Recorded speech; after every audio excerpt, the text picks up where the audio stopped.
किसान महारैली के लिए शाहजहांपुर पहुंचे पीएम मोदी, जुटी भारी भीड़। रैली में 9 जिलों से 1.25 लाख किसानों को जुटाने का दावा। बरेली में बीजेपी कार्यकर्ताओं से भरी बस मकान में घुसी, कई लोग हुए घायल। बस में भरकर पीएम मोदी की रैली के लिए शाहजहांपुर जा रहे थे बीजेपी कार्यकर्ता। आज तक के साथ इंटरव्यू में सीएम योगी ने बताया, इस महीने यूपी में पीएम मोदी की 4 रैलियां। आगरा में ताजमहल को ढाए जाने की सुप्रीम कोर्ट की टिप्पणी पर सीएम योगी ने कहा, कोर्ट ने अभी नहीं देखा है उनका विजन डॉक्यूमेंट। सुप्रीम कोर्ट के सख्त आदेश के बावजूद देश में नहीं थम रही भीड़तंत्र की हिंसा, गो तस्करी के आरोप में गई एक और शख्स गिरफ्तार। राजस्थान में अलवर के रामगढ़ थाना क्षेत्र में गो तस्करी के शक में हुई हत्या, लोगों ने 28 साल के अकबर खान को पीट कर मार डाला। अलवर के लालवंडी गांव में हुई दरिंदगी भरी वारदात, अकबर खान की हत्या के बाद मौके पर पहुंची पुलिस। हरियाणा के कोलगांव का रहने वाला था अकबर खान।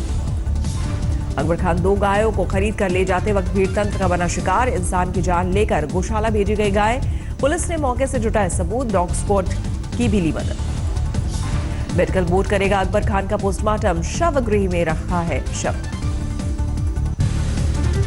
अलवर में अकबर खान की हत्या पर सीएम वसुंधरा राजे ने किया ट्वीट, कथित हिंसा को बताया निंदनीय। अलवर में भीड़तंत्र की हिंसा पर केंद्रीय मंत्री अर्जुन राम मेघवाल का विवादित बयान, देश में कोई ये पहली घटना नहीं। ये राज्यों का काम है, एडवाइजरी जारी की है, हम इसको रोकेंगे। प्रधानमंत्री जी खुद बोल चुके हैं, लेकिन ये अकेली घटना नहीं है, ये हम कहना चाह रहे हैं। केंद्रीय मंत्री अर्जुन राम मेघवाल ने भीड़तंत्र हिंसा को चुनाव से जोड़ा, बोले जैसे जैसे करीब आएगा चुनाव बढ़ती जाएंगी ये घटनाएं। राजस्थान के गृह मंत्री गुलाब चंद कटारिया ने कहा कि दोषियों को बख्शा नहीं जाएगा, सरकार करेगी कठोर कार्रवाई। अविश्वास प्रस्ताव पर मोदी सरकार की जबरदस्त जीत, 451 वोटों में 325 वोट लेकर 2/3 बहुमत से हासिल की जीत। अविश्वास प्रस्ताव पर कांग्रेस का गणित हुआ फेल, सिर्फ 126 वोट मिले। शिवसेना के झटके के बाद मोदी सरकार को मिला एआईएडीएमके का साथ, अविश्वास प्रस्ताव पर पार्टी ने सरकार के पक्ष में किया वोट। शिवसेना और बीजेपी ने अविश्वास प्रस्ताव पर नहीं किया मतदान, वोटिंग के दौरान किया वॉकआउट। अविश्वास प्रस्ताव पर जीत के बाद पीएम मोदी ने ट्वीट कर सभी दलों का किया शुक्रिया, कहा देश को बदलने का प्रयास जारी रहेगा। अविश्वास प्रस्ताव पर भाषण में पीएम मोदी ने सोनिया गांधी पर साधा निशाना, बगैर नाम लिए बताया अहंकारी। राहुल के गले मिलने पर कसा तंज, बोले बिना चर्चा बिना वोटिंग मुझे उठने को कहा गया। जिनको यहाँ पहुँचने की उत्साह है, उठो उठो उठो।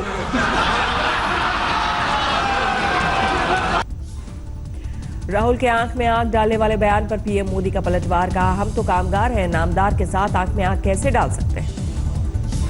विपक्ष के अविश्वास प्रस्ताव से पहले राहुल गांधी का धारदार भाषण के बाद पीएम मोदी को लगाया गले। पीएम को गले लगाने के बाद राहुल गांधी ने मारी आग, तस्वीरें सामने आने से हुई किरकिरी। योग गुरु रामदेव बोले मोदी सरकार के पास पहले से थे बहुमत के आंकड़े, लेकिन सदन में कल मुद्दों पर हुई बहस, ये लोकतांत्रिक परंपरा के लिए शुभ। रामदेव ने बेरोजगारी से जुड़े सवाल और पीएम मोदी के आंकड़ेबाजी पर दिया जवाब, राजनीति में आंकड़ों का होता है खेल। सच तो है कि देश में बेरोजगारी, गरीबी, अशिक्षा, असमानता है, बड़े मुद्दे, सभी को इन पर देना चाहिए ध्यान, मैं दे रहा हूं योगदान। कोलकाता में सीएम ममता बनर्जी की रैली, आज जोरों पर दिखी तैयारियां। फिर फतवा विवाद में घिरा दारुल उलूम देवबंद, महिलाओं के वैक्सीन कराने पर लगाई पाबंदी, बताया शरीयत के खिलाफ। यूपी में योगी राज में इमारतों को भगवा करने का काम जारी, अब चंदौली के सरकारी स्कूल पर चढ़ा भगवा रंग। हरिद्वार में सैलाब में बह गई वैगनार, कश्ती की तरह पानी में तैरती कार को लोगों ने जैसे तैसे खींचकर निकाला। देहरादून में तेज बरसात ने बढ़ाई मुसीबत, सड़कों पर भरा पानी, आज और कल भी तेज बारिश की चेतावनी है। तेज बरसात के बाद बद्रीनाथ राष्ट्रीय राजमार्ग 58 बन, रामबगढ़ में सड़क का 70 मीटर हिस्सा बहा। उड़ीसा के कटक में भारी बारिश से आई तबाही, रिहायशी इलाके में जलभराव का हैरान करने वाला मंजर दिखा, कई इलाकों में कारों की छत तक पहुंचा पानी। कटक के कई इलाकों में लोगों के बेडरूम और किचन तक पानी में डूबे। मलकानगिरी में सबसे ज्यादा आफत स्कूल कॉलेज पर। गुजरात के नवसारी में एक शख्स के लिए जोखिम उठाकर नाला पार करना जानलेवा साबित हुआ, कार से नाला पार कर रहे हरीश भाई की डूबकर हुई मौत। नवसारी में भारी बारिश के बाद बाढ़ जैसे हालात, ट्यूब के सहारे सड़क पार करने को मजबूर लोग। अहमदाबाद में बारिश से कई इलाकों में जल भराव, सड़कों पर भरा कई फीट पानी, बारिश ने रोकी ट्रैफिक की रफ्तार। ऊना में मूसलाधार बारिश से खन्नी वार्ड से संपर्क टूटा, सड़क पार करने के लिए लोग ले रहे हैं रस्सी का सहारा। राजस्थान के बारां में सैलाब का कहर, सड़कों पर बह रहा है दरिया, जोखिम उठाकर राह पार कर रहे लोग। बारां में कई गांवों का संपर्क कटा, प्रशासन ने जारी किया अलर्ट। राजस्थान के प्रतापगढ़ में तेज बरसात के बाद बाढ़ से हालात, जनजीवन अस्त व्यस्त। भरतपुर में भारी बारिश के बीच ढहा मकान, एक शख्स की गई जान। यूपी के मथुरा में बारिश के बाद ढही मकान की दीवार, 5 लोग गंभीर रूप से जख्मी। भारी बारिश के बाद यूपी में पीएम मोदी के संसदीय क्षेत्र में वाराणसी में सड़कों पर दिखा जल भराव। उड़ीसा के रायगढ़ में सैलाब में फंसी Hirakhand express, Muscat railway station पर दिखा जल भराव।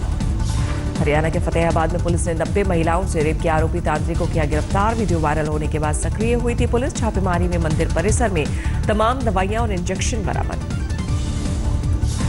बेगूसराय पुलिस ने एक युवक को किया गिरफ्तार, महिला कांस्टेबल को अश्लील मैसेज और वीडियो भेजने का आरोप। भोजपुर जिले के बाल सुधार गृह में बच्चों ने किया जमकर हंगामा, असुविधाओं का लगाया आरोप, किया आगजनी। मुजफ्फरपुर पुलिस ने बरामद किया अवैध शराब का जखीरा, ट्रक में आटे की बोरियों के बीच की जा रही थी तस्करी, आरोपी फरार। लालू के बड़े बेटे तेज प्रताप का फिर दिखा कृष्ण अवतार। पटना सिटी के मौजीपुर पंचायत में गोवर्धन यज्ञ के दौरान स्टेज पर बजाई बांसुरी। झारखंड के गिरिडीह में 4 नाबालिग दलित छात्राओं के साथ छेड़छाड़ और मारपीट, घटना के बाद गुस्साए लोगों ने किया प्रदर्शन।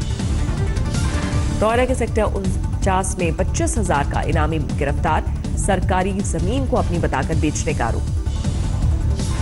नोएडा सेक्टर 20 में भीड़ से जान बचाकर भाग रहे बदमाश ने चलाई गोली, 18 साल के युवक की मौत। यूपी के मुरादाबाद में पुलिस और बदमाशों की मुठभेड़, 50,000 का इनामी बदमाश गिरफ्तार। कर्नाटक के उडुपी में शिरूर मठ प्रमुख लक्ष्मी वरा तीर्थ स्वामी का निधन, डॉक्टरों ने जताई जहर दिए जाने की आशंका। बिहार के मधुबनी में टीचर ने की 7वीं के छात्र की बेरहमी से पिटाई, पिता की शिकायत के बाद टीचर के खिलाफ केस दर्ज। हैदराबाद में सामने आया ह्यूमन ट्रैफिकिंग का मामला, नौकरी का झांसा देकर युवक को कुवैत ले जाने का आरोप, परिजनों ने विदेश मंत्री सुषमा स्वराज से लगाई गुहार। महाराष्ट्र के चंद्रपुर में स्कूल बस की मांग को लेकर छात्रों का प्रदर्शन, 5 किलोमीटर तक निकाला पैदल मार्च। बिहार के मोकामा में टीचर पर नाबालिग छात्रा से छेड़खानी का आरोप, छात्रा के परिजनों और छात्रों ने की स्कूल में तोड़फोड़, आरोपी टीचर फरार।